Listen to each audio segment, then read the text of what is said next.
नमस्कार, आरएसटीवी विशेष में आपका स्वागत है। मैं हूं दीपक डोभाल। मौसम विभाग ने हाल ही में सामान्य से कम बारिश का अनुमान जाहिर किया है। इस आकलन ने खरीफ मौसम में देश भर के किसानों की पेशानियों पर चिंता की लकीरें खींच दी हैं, लेकिन बुंदेलखंड में हालात और भी विकराल हैं। एक तो बीते दशक भर से कम बारिश के चलते वहां खेत प्यासे हैं, ऊपर से फिर से इस बार सूखे की आशंका ने लोगों को परेशानी में डाल दिया है। दरअसल बुंदेलखंड में किसानों के सामने मुश्किलों का अंबार है।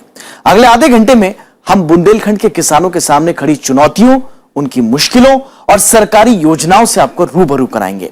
तो आइए शुरू करते हैं आरएसटीवी विशेष।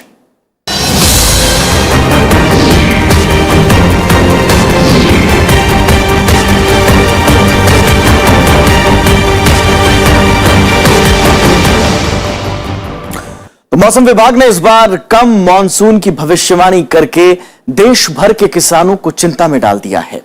यह लगातार दूसरा साल है जब सामान्य से कम बारिश की आशंका जताई जा रही है। ऐसे में खरीफ फसलों की तैयारी में किसान को दोगुनी मेहनत और लागत उठानी पड़ रही है।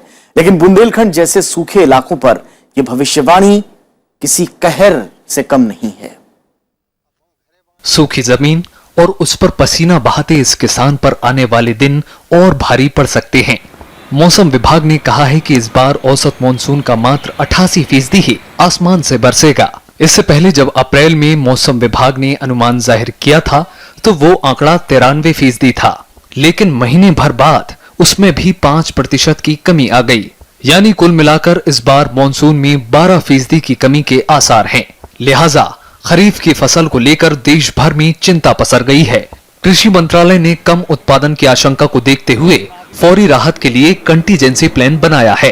580 जिलों के जो हमारे कंटीजेंसी प्लान बने थे उसका भी रिव्यू किया और हर महीने उसका रिव्यू कर रहे हैं, जिला को ही पहुंचा दिया। और 30 जिले जो शेष थे पूर्वोत्तर के, उसका भी कंटीजेंसी प्लान 10 दिनों के अंदर हम उनको मुहैया कराएंगे। इससे पहले कृषि मंत्रालय ने 580 जिलों के लिए कंटीजेंसी प्लान बनाया था, लेकिन ताजा अपडेट के बाद मंत्रालय ने इसमें और जिलों को जोड़ने की योजना बनाई है। फिलहाल हर राज्य पर मंत्रालय ने संयुक्त सचिव स्तर के अधिकारियों को नजर रखने का जिम्मा सौंपा है। 500 करोड़ रुपए के राहत कोष की मंत्रालय पहले ही घोषणा कर चुका है, लेकिन मानसून में कमी के आसार देखते हुए इसे हर महीने संशोधित करने का लक्ष्य है। बुंदेलखंड जैसे सूखाग्रस्त इलाके में कम बारिश की आशंका के चलते किसानों में अफरा तफरी है। सिंचाई के संसाधन वहां ठीक से पहुंच नहीं पाए, नहरों का अभाव है और कुएं अभी से सूखे पड़े हैं। आलम यह है कि अगर समय से बारिश न हुई तो खेत में फसल उगने के कोई आसार नजर नहीं आते। सिर्फ मानसून ही बुंदेलखंड के लोगों के लिए राहत का काम करता है। मानसून और हमारे खेती में, हमारे एग्रीकल्चर का जो रिलेशन अगर समझने की जरूरत है तो ये देखने की जरूरत है कि पिछले 5 महीने में क्या हुआ है। बिन मौसम बरसात लाखों हेक्टेयर की जमीन चली गई, खेती चला गया, लोग जो थे वो और भी गरीब, जो गरीब थे वो और भी गरीब हो गए। तो मानसून जो है एक तरह से इस देश का वित्त मंत्री। मुश्किल ये है कि सिंचाई की पहुंच बड़े इलाके तक नहीं होने के कारण किसान नए बीज का भी इस्तेमाल नहीं कर पाते। अपवादों को छोड़ दें तो जिस साल बारिश कम हुई उस दौरान खाद्यान्न उत्पादन में भी कमी देखी गई। इसमें कुछ महत्वपूर्ण उदाहरण 1965-66, 1971-72, 1987-88, 2001-2 और 2009 के हैं। हालांकि बफर स्टॉक में मौजूद खाद्यान्न कमियों को पूरा करने में हर बार सफल रहा है, लेकिन सिंचाई के साधन सूखाग्रस्त इलाके तक नहीं पहुंच पाए। नव विक्रम सिंह के साथ ब्यूरो रिपोर्ट, राज्यसभा टीवी। और बुंदेलखंड कई साल से सूखे से जूझ रहा है। इस साल बारिश तो हुई मगर सही वक्त पर नहीं हुई। बेमौसम बरसात ने खेतों में खड़ी फसलों को बेहद नुकसान पहुंचाया। इसके बाद सरकार की तरफ से किसानों को फौरी मदद देने की कोशिश की गई, लेकिन यह भी नाकाफी साबित हुई। बुंदेलखंड के किसान रबी की फसल से अपनी मुश्किलें कम होने की उम्मीद कर रहे थे, लेकिन बारिश मानो आसमान से आफत बनकर बरसी। किसानों की रही सही उम्मीदें भी दफन हो गईं। महाजनों का कर्ज और ऊपर से बेटियों की शादी की चिंता, बदहाल किसानों के सामने जीने के रास्ते खत्म होते जा रहे थे। जिसमें जिंदा रहकर मुसीबत से लड़ने का हौसला नहीं था, उन्होंने मौत को गले लगाना बेहतर समझा। बुंदेलखंड का जो यूपी वाला जो जिले हैं उसमें करीब 350 लोगों ने आत्महत्याएं की हैं। झांसी जिला ही केवल ऐसा है जिसमें 72 आत्महत्याएं हुई हैं, जिसमें झांसी प्रशासन ने 18 आत्महत्याओं को तो सही ठहराया है, बाकी बता दिया कि ये कोई आपसी रंजिश से मर गया या कोई इस तरह से। किसानों की बदहाली की वजहें तलाशी जा रही हैं। कमजोर मॉनसून, बकाया कर्ज, अनाज खरीद, फसलों का वाजिब दाम, कम उपज या सिंचाई संसाधनों की कमी। आखिर तमाम कोशिशों के बावजूद किसान घाटे से उबर क्यों नहीं पा रहे? आलम यह है कि मौसम का मिजाज बिगड़ते ही किसानों की सारी उम्मीदों पर पानी फिर जाता है। दशकों से सूखे की मार झेल रहे बुंदेलखंड में बारिश आई तो आफत बनकर। पहले ही उजड़ चुके किसानों को बेमौसम बरसात ने तबाह कर दिया। ये हालत सिर्फ बुंदेलखंड के किसानों की नहीं है। देश की अर्थव्यवस्था में खेती का योगदान करीब 15% है, जबकि 60% आबादी को कृषि से रोजगार मिलता है। पिछले एक दशक से लगातार सूखा, बाढ़, बेमौसम बारिश और ओलावृष्टि से फसल चक्र पर बुरा असर पड़ा है। बुंदेलखंड भी इससे अछूता नहीं है। किसान कर्ज लेकर फसल बोते हैं और फसल बर्बाद होने पर कर्ज नहीं चुका पाते। साल दर साल ये सिलसिला चलता रहता है। अभी तक सर हम लोगों के लिए हमारे गांव पूरा टोटल खजरा गांव में एक भी रुपए का चेक नहीं दिया गया। स्थिति तो सब बहुत खराब है, फसल बर्बाद हो चुकी और सर बहुत परेशानी है हम लोगों के लिए। पैसा टका की सब जिसका पैसा देना है वो भी नहीं दे पाया किसी का। मौसम की मार बुंदेलखंड में किसानों के लिए हमेशा परेशानियां पैदा करती रही हैं। लगातार सूखा, ओलावृष्टि, बेवक्त बारिश एक दशक से किसानों की मुश्किलों में इजाफा कर रहे हैं। कर्ज लेकर फसल बोना और फसल काटने की बारी आने से पहले ही फसल बर्बाद हो जाने का सदमा उठाने का हौसला यहाँ के किसानों में नहीं बचा है। साहूकारों की धमकियों और सामाजिक परेशानियों को सहन न कर पाने के चलते आत्महत्या का चलन बढ़ा है। ऐसे में लोगों को आर्थिक मदद के साथ मानसिक सांत्वना की भी जरूरत है। नवविक्रम सिंह, राज्यसभा टीवी। बेमौसम बरसात ने इस बार यूं तो पूरे देश के किसानों की उम्मीदों पर पानी फेर दिया, लेकिन पानी पानी को तरसते बुंदेलखंड में जब बारिश आई तो खड़ी फसल को बर्बाद करके चली गई। नतीजा यह हुआ कि सिर्फ इसी साल दर्जन भर से ज्यादा किसानों ने आत्महत्या कर ली है। अब हम आपको एक ऐसे परिवार की कहानी दिखाते हैं जिसके जरिए आप समूचे बुंदेलखंड के किसानों के दर्द को कुछ समझ पाएंगे। ये घर है झांसी के भूपनगर गांव में रहने वाले वैदेही शरण का।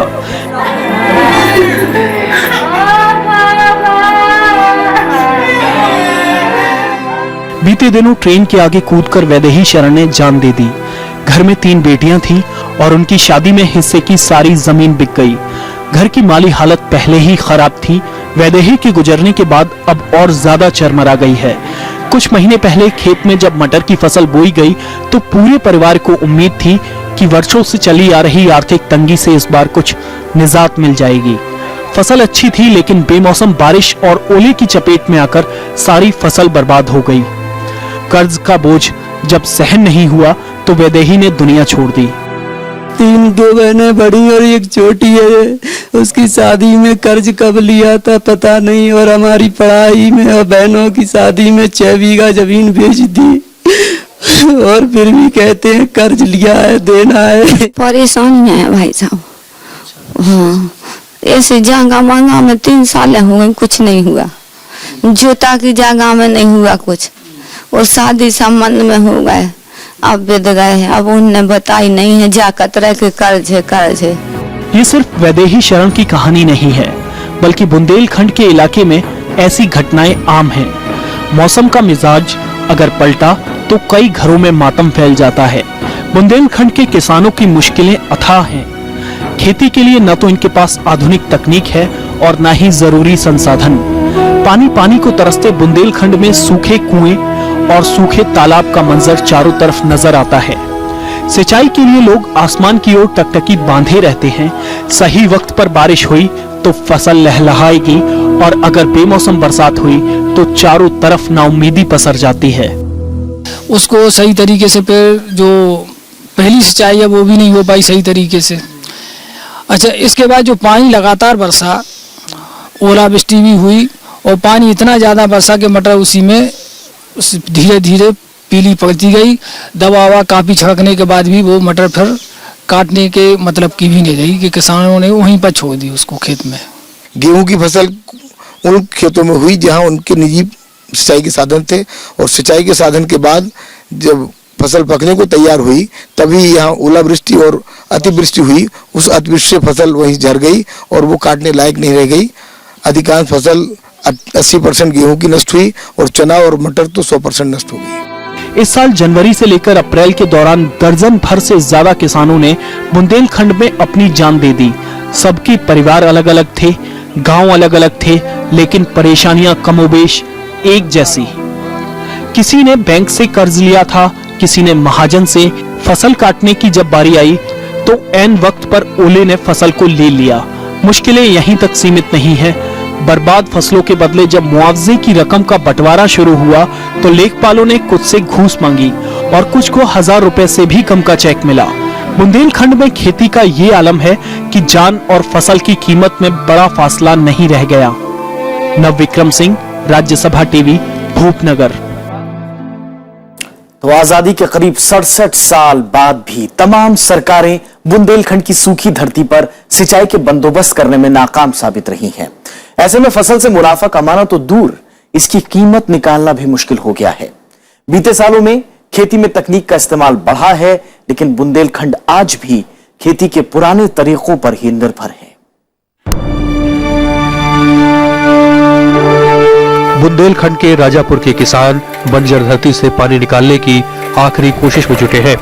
पुराने कनस्तरों से कुएं से पानी निकालने की यह तकनीक इनके बाप दादाओं के जमाने में काफी काम आती थी, लेकिन आज कुओं में पानी ही नहीं है, लिहाजा इनके खेत आज भी प्यासे ही रहेंगे। पानी से ही परेशान रहते हैं, और जैसे फसल बो दी है तो पानी नहीं है तो नष्ट हो गई। आप मजदूरी करने जा रहे हैं वो भी नहीं मिल रही। कुएं में क्या दिक्कत है? कुएं में ये दिक्कत है कि पानी उसमें ही नहीं है, पानी से परेशान है ज्यादा। पास के ही एक दूसरे गांव में सीताराम भी इसी कोशिश में जुटे हैं। सीताराम अगली फसल की तैयारी में आसपास के कुओं से कुछ पानी खेतों तक लाने में कामयाब रहे हैं। हालांकि ये पानी मिट्टी को बस गीला ही कर पाया। नहीं मिला, मुआवजा नहीं मिला गेहूं का, नष्ट है खेती, कोई पैसा नहीं मिला। लेखपाल नहीं सुनता है। अभी कम से कम सबने पैसा मिल गया, हमको नहीं सुनता है। बुंदेलखंड के सैकड़ों गांवों के लाखों किसानों की यही कहानी है। आसमान से खेती लायक पानी बरसे करीब 10 साल हो गए। अब धरती की गोद में समाया पानी भी खत्म हो रहा है। बंजर धरती पर जुताई में जुटे ये किसान सरकार से कई बार नहर की मांग कर चुके हैं, लेकिन सरकार है कि सुनती ही नहीं। आलम यह है कि जमीन का रकबा और जोत धीरे धीरे कम होती जा रही है। 20 एकड़ में 5 एकड़ में खेती होती है, वो भी पानी बरसने से खराब हो गई इस साल। और करीबन कम से कम हम 10-15 साल से सूखा से बहुत ज्यादा परेशान हैं, बहुत कसखें परेशान हैं, और पानी की बिल्कुल बहुत ज्यादा समस्या है। इस सुखाड़ इलाके में कहने को तो सिंचित जमीन 60% से ज्यादा है, लेकिन ज्यादातर पानी सिर्फ रबी की मौसम में ही मिल पाता है। कम बरसात ने पहले तिल, उड़द और ज्वार की खेती को खत्म किया। इसके बाद बेमौसम बरसात ने गेहूं और मटर जैसी फसलें पूरी तरह से तबाह कर दी। अब डर ये है कि कमजोर मानसून बची कुछ उम्मीदों पर भी पानी न फेर दे। रात दिन खेती करते हैं तो भी वहाँ उत्पादन नहीं हो पाता। यहाँ सिंचाई की व्यवस्था के लिए नहरों की व्यवस्था की जाए, ट्यूबवेल की व्यवस्था की जाए, लेकिन यहाँ कोई अपनी किसान यहाँ अपनी बात कहता है, बात कहते कहते यहाँ आत्महत्या कर लेता है, लेकिन यहाँ सुविधाएं कभी नहीं मिलती। देश में उन्नत बीजों, नई तकनीक और खाद के इस्तेमाल से खेती की दशा बदलने के दावे किए जाते हैं। बहुत कुछ बदला भी, लेकिन बुंदेलखंड नहीं। हालांकि सरकारी दावे आज भी हो रहे हैं। हम प्रधानमंत्री जी को जरूर बधाई देंगे कि प्रधानमंत्री सिंचाई योजना शुरू की गई है और इसके लिए 5300 करोड़ रुपए की राशि आवंटित की गई है, और 3-4 मंत्रालयों के द्वारा जो पैसे जाते हैं उसका आवंटन राज्यों को भेज दिया गया है। और एक गाइडलाइन जा रहा है कि जिला स्तर पर हम इरिगेशन प्लान बनाएं और हर खेत को पानी पहुंचाने की योजना को जब तक हम जमीन पर उतार नहीं ले तब तक हम सुख चैन से न बैठे। बीते करीब 6 दशकों में अनाज की बम्पर पैदावार के बावजूद देश में खेती का रकबा बढ़ाने पर आज भी मंथन हो रहा है। बुंदेलखंड में भी खेती का दायरा कम होता जा रहा है। वक्त कम है और चुनौती बड़ी। सूरत बदलनी है तो सरकार को किसानों की जिंदगी के साथ और खेती का दायरा भी बढ़ाना होगा। नवविक्रम सिंह, राज्यसभा टीवी। और वक्त एक छोटे से ब्रेक का। ब्रेक के बाद बात करेंगे बटाईदार किसानों की हालत और बुंदेलखंड के नाम पर जारी हुए आर्थिक पैकेज की।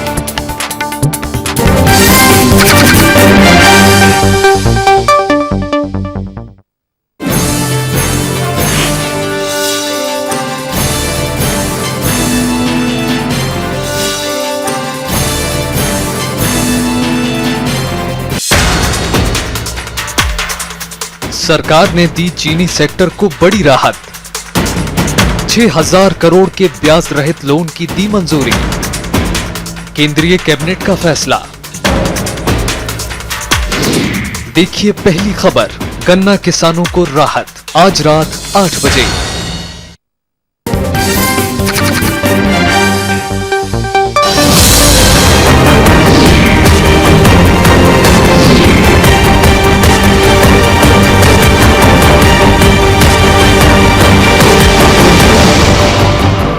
विशेष में आज हम बात कर रहे हैं बुंदेलखंड में खेती की। सरकार ने बुंदेलखंड के किसानों को बर्बाद हुई फसलों के एवज में मुआवजा देने का ऐलान तो कर दिया, लेकिन यह मुआवजा न सिर्फ नाकाफी है बल्कि नियम कायदों की वजह से सिर्फ रस्म अदायगी बनकर रह गया है। किसानों को सर्वे के आधार पर मुआवजा मिल रहा है, लेकिन इसके दायरे में वही किसान हैं जिनके पास अपनी जमीनें हैं। ये है ललितपुर जिले के निवासी वृंदावन। इन्होंने 5 एकड़ जमीन बटाई पर लेकर फसल बोई थी। वृंदावन को उम्मीद थी कि फसल अच्छी होगी। अच्छी फसल के भरोसे कर्ज उतारने और बेटी की शादी के सपने देखे, लेकिन फसल चौपट हो गई। इसके साथ ही वृंदावन के सपने भी बिखर गए। वृंदावन इसका सदमा बर्दाश्त नहीं कर सके। अचानक सीने में दर्द उठा और अस्पताल ले जाते वक्त उनकी मौत हो गई। बहुत मुश्किल हो रही है हम लोगों को। अब पहले तो ऐसा था कि पापा थे तो कहीं ना कहीं से कुछ ना कुछ करते रहते थे। हम उतने सक्षम तो हैं, कभी मजदूरी लग गई तो अपना दाल रोटी का काम चल गया, जिस दिन नहीं लगी तो एक टाइम खाना बन गया। हम लोग बहुत मुसीबत से अब अपनी जिंदगी गुजार रहे हैं। वृंदावन की मौत के साथ परिवार की मुश्किलें और बढ़ गईं। वृंदावन की मौत का सदमा तो था ही, परिवार को फसल उजड़ने के एवज में कोई मुआवजा नहीं मिला। दरअसल कानूनी तौर पर वृंदावन मुआवजे के हकदार थे ही नहीं। मुआवजे पर जमीन के मालिक का हक है, जबकि वृंदावन उस जमीन के बटाईदार थे। कभी से मांगत कहूँ जो 4 मणियों का संग है मोड़ी धरी भी आवे खिलाने, इसलिए चिंता हो रही हुई। कचू कौन से का क्या देवे महाराज वाला से सबसे करत रहते से लिया कौन से लिया, ऐसे अपना खर्च चलाते रहे। इस तरह नियमों का शिकार बनने वाले वृंदावन अकेले किसान नहीं हैं। इलाके में सैकड़ों भूमिहीन किसान बटाई या फिर ठेके पर खेती लेकर फसल उगाते हैं। फसल बर्बाद होने पर उन्हें कोई मुआवजा नहीं मिलता। मुआवजे की रकम खेत मालिक को मिलती है, क्योंकि नियम के मुताबिक किसान वही है जिसके पास अपनी जमीन है। बुंदेलखंड में बंधुआ मजदूर या बटियारे कहलाने वाले इन भूमिहीन किसानों के लिए कानून में कोई प्रावधान नहीं है। फसल मिट की काय के कर ले, अब पैसा आवे ऐसी बाबू मजूरी काय के पढ़ाओ तरह पेट भरा तो मजूरी का है बस। जो वो का है 4 एकड़ रहती है, कुंबड़े अज्जा है। वो जब बटिया की ले तो अब उन्हें देने अब नाच पाऊंगा, अब का बचे। बटाई पे तो ऐसी है सर के 2 कुंटल हमने जवा ब्लॉक से ले गए थे, 3000 का कुंटल, तो उसमें 8 कुंटल जवा निकला, वो भी पतला जीरे से। उसमें हमारा बीजे के पैसा नहीं निकल रहे। हालांकि सरकार अब बटाईदारों के लिए खास योजना की बात कर रही है। सरकार का दावा है कि भूमिहीन किसानों को सहकारिता के आधार पर खेती में हिस्सेदारी मिलेगी।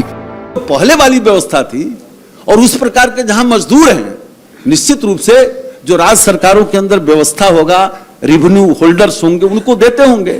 लेकिन ये जो लैंडलेस मजदूरों का समूह बना है 4 लाख से ज्यादा, और उनको हमने पैसे दिए हैं, वो खेती के कंट्रैक्ट लिए हैं, निश्चित रूप से उनके जब नुकसान होंगे तो उनको मिलेगा। लेकिन अभी इस योजना को कागजों से जमीन पर उतरने में वक्त लगेगा।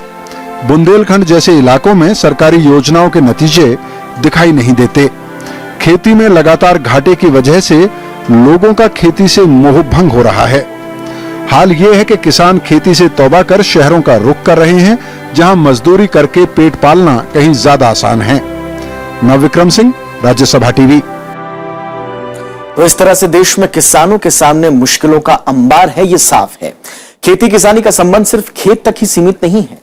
दरअसल उससे कहीं ज्यादा जद्दोजहद फसल तैयार होने के बाद मंडी में करनी पड़ती है। अनाज बेचना और उसके बाद एवज में सही कीमत पाना समूचे देश के किसानों के लिए एक बड़ा मुद्दा है, लेकिन बुंदेलखंड में हालात और भी खराब हैं। देश भर में रबी की फसल कटने के समय ही बर्बाद हो गई और अब मौसम विभाग ने कम मानसून की भविष्यवाणी करके देश भर के किसानों को चिंता में डाल दिया है। रबी की फसल तो गई ही, खरीफ को लेकर भी अब पशुपेश है, लेकिन कुछ किसान ऐसे भी हैं जिनकी पैदावार बेहतर हुई। फसल तो कटी, लेकिन मंडियों में वो बेच नहीं पा रहे। बुंदेलखंड में भी आलम कुछ ऐसा ही है। बची कुची पैदावार को बेचने के लिए जब किसानों ने मंडी का रुख किया तो वहाँ उन्हें लंबे इंतजार के लिए कहा गया। किसानों का आरोप है कि बड़े व्यापारियों का मंडी पे कब्जा है और आपसी मिलीभगत के चलते किसानों को इसका खामियाजा भुगतना पड़ रहा है। बानियन को तुल रहा, किसान को अनाज नहीं तुल रहा, और हम लोग 10 दिन आके ट्रैक्टर खड़ी करें और हम लोगों को अनाज नहीं तुल रहा। यहाँ ये हो रहा है कि यहाँ पर व्यापारियों से 100-150 रुपये कुंटल लिया जाता है और किसान पैसा नहीं देता है। तो किसान पैसा नहीं देता है तो किसान को रोक दिया जाता है और व्यापारी का माल तोल लिया जाता है।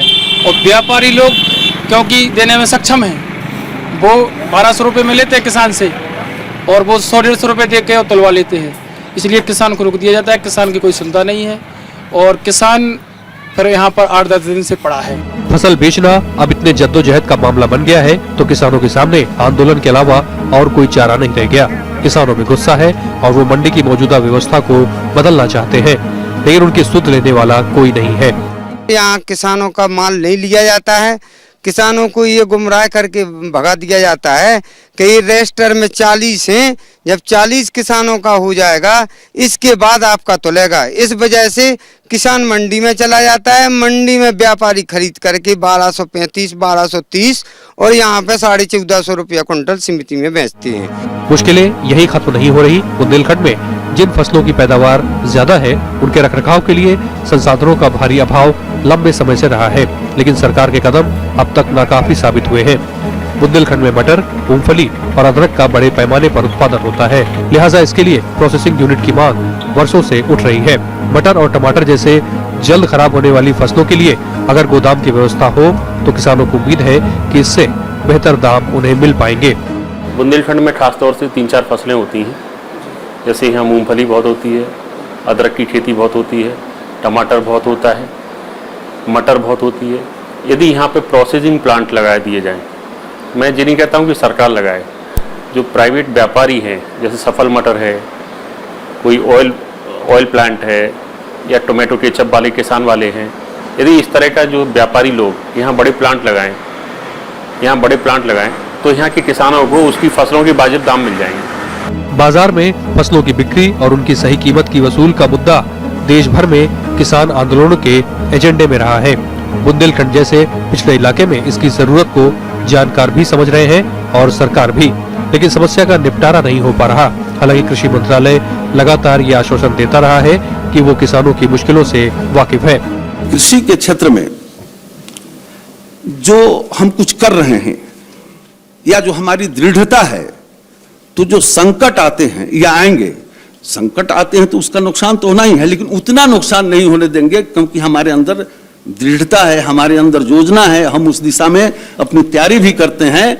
इसलिए हम कम देश की अर्थव्यवस्था पर कम असर पड़ने देंगे। न्यूनतम समर्थन मूल्य किसानों के लिए हमेशा बड़ा सवाल रहा है। फसलों की बढ़ी लागत के चलते सही मुनाफा हासिल करना बड़ी चुनौती रही है, लिहाजा किसान इस मूल्य को बढ़ाना चाहते हैं। फिलहाल अच्छी गुणवत्ता वाले धान के लिए 1400 रुपए, गेहूं के लिए 1400 रुपए, ज्वार के लिए 1530 रुपए, रागी के लिए 1550 रुपए और बाजरा के लिए 1250 रुपए न्यूनतम समर्थन मूल्य निर्धारित है। बुंदेलखंड में बची कुची पैदावार को बढ़ी हुई लागत के बावजूद इस कीमत में बेचना किसानों के लिए घाटे का सौदा साबित हो रहा है। नवविक्रम सिंह, राज्यसभा टीवी। बुंदेलखंड के पिछड़ेपन ने सियासी दलों और सरकारों को बैठे बिठाए राजनीति करने का एक मौका दे दिया। केंद्र और राज्यों के बीच आरोप प्रत्यारोप हो, पैकेज की सियासत हो, बुंदेलखंड को लेकर टकराव कभी न खत्म होने वाला एक सिलसिला बन गया है, लेकिन ऐसी राजनीति से दरअसल बुंदेलखंड को कभी फायदा नहीं हुआ। जाते जाते विशेष में आखिरी कहानी विशेष आर्थिक राहत पैकेज की, जो बुंदेलखंड के लिए 2009 में अनाउंस किया गया था। और हमें दीजिए इजाजत, नमस्कार। उत्तर प्रदेश के उत्तरी भाग के 7 जिलों और पड़ोसी राज्य मध्य प्रदेश के 6 जिलों से मिलकर बना है बुंदेलखंड। बुंदेलखंड देखने में जितना बड़ा है, इस पर होने वाली सियासत का पैमाना भी उतना ही बड़ा। बुंदेलखंड पर यूं तो कई मसलों पर राजनीति होती आई है, लेकिन 2009 में बुंदेलखंड के लिए जारी पैकेज केंद्र और राज्यों के बीच तनातनी का सबसे बड़ा कारण बन गया। दरअसल 2009 में कांग्रेस उपाध्यक्ष राहुल गांधी की गुहार पर तत्कालीन यूपीए सरकार ने बुंदेलखंड के लिए विशेष पैकेज की घोषणा की थी। सरकार ने तुरंत उत्तर प्रदेश और मध्य प्रदेश के लिए 7,466 करोड़ रुपए की मदद की घोषणा की। इसके तहत उत्तर प्रदेश को 3,506 करोड़ रुपए और मध्य प्रदेश के लिए 3,760 करोड़ रुपए की मदद दी गई। इसके अलावा 11वीं योजना के दौरान दोनों प्रदेशों को अतिरिक्त केंद्रीय सहायता के तौर पर 3,450 करोड़ रुपए की राशि रखी गई। पैकेज के तहत 20,000 कुएं, 80,000 तालाब, अच्छे किस्म के कृषि उपकरण और दुग्ध उत्पादन के लिए अच्छी नस्ल के पशुओं को उपलब्ध कराया जाना अहम काम थे, लेकिन जमीन पर कोई भी काम पूरा नहीं हुआ। अलबत्ता राज्य और केंद्र सरकारें एक दूसरे पर आरोप लगाने में जरूर मशगूल हो गए। केंद्र सरकार के मुताबिक मध्य प्रदेश में बुंदेलखंड पैकेज का बेहतर नतीजा देखने को मिला, लेकिन उत्तर प्रदेश को दिए जाने वाला पैसा सही तरीके से इस्तेमाल नहीं हो पाया। जो सरकार ने जो पहला बुंदेलखंड पैकेज कहा था, भ्रष्टाचार की भेंट चढ़ गया। सब पैसे सरकारी अधिकारियों ने मिलीभगत से खा लिए गए हैं, कोई कार्रवाई नहीं हुई है। जब तक सरकार नहीं बदलेगी, बुंदेलखंड में पैकेज पे पैकेज देते रहेंगे और ग्राउंड पे वर्क नहीं होगा। कम से कम इस भ्रष्टाचारी सरकार से छुटकारा मिलेगा तो बुंदेलखंड में कुछ काम हो पाएगा। वहीं राज्यों के भी अपने तर्क हैं। उत्तर प्रदेश सरकार कहती आई है कि केंद्र सरकार ने बुंदेलखंड को लेकर जो कार्य योजना बनाई, उसमें कई खामियां हैं। की बात यह है कि जो उसकी कार्य योजना बनी, वो कार्य योजना इस तरीके की कार्य योजना नहीं बनी कि यहाँ के किसानों का कुछ उद्धार हो जाता, किसानों की माली हालत कुछ अच्छी हो जाती। अब हम लोग जो पैकेज की मांग कर रहे थे, इसलिए मांग कर रहे थे कि सिंचाई सुविधाओं का विस्तार होना चाहिए, जिससे सिंचाई ज्यादा से ज्यादा हो सके, क्योंकि जमीन के नीचे पानी नहीं है। और मैं समझता हूं कि सरकार ने जो कार्य योजना बनाई, उसमें लगभग 3,000 से लेकर के 5,000 कुएं खोदे। जब हम पहले से कह रहे हैं कि जमीन के अंदर पानी नहीं है, सारा पैसा कुओं में बर्बाद कर दिया। आपको बताएं, हम कह रहे हैं कि हमारे यहाँ पैदावार नहीं होती है, हम रो रहे हैं। उसके बाद हर 5 किलोमीटर 10 किलोमीटर पे एक मंडी बना दी गई है। उस मंडी का क्या उपयोग है? जाहिर है पैकेज के केंद्र में बुंदेलखंड के किसान थे, लेकिन किसानों का मानना है कि पैकेज में दिए गए पैसे अगर सही तरीके से खर्च किए जाते तो बुंदेलखंड और किसानों की तस्वीर ही कुछ अलग होती। केंद्र और राज्य सरकार के तमाम बयानों के बावजूद भी किसानों में भरोसा नहीं दिखाई दे रहा, क्योंकि पहले भी किसानों की मदद के लिए कोई कारगर कदम नहीं उठाए गए। आपदा के बाद भी व्यवस्था और मापदंड पुराने हैं, जिसमें बदलाव की जरूरत है। कैमरामैन प्रेम सिंह के साथ नवविक्रम सिंह, राज्यसभा टीवी, बुंदेलखंड।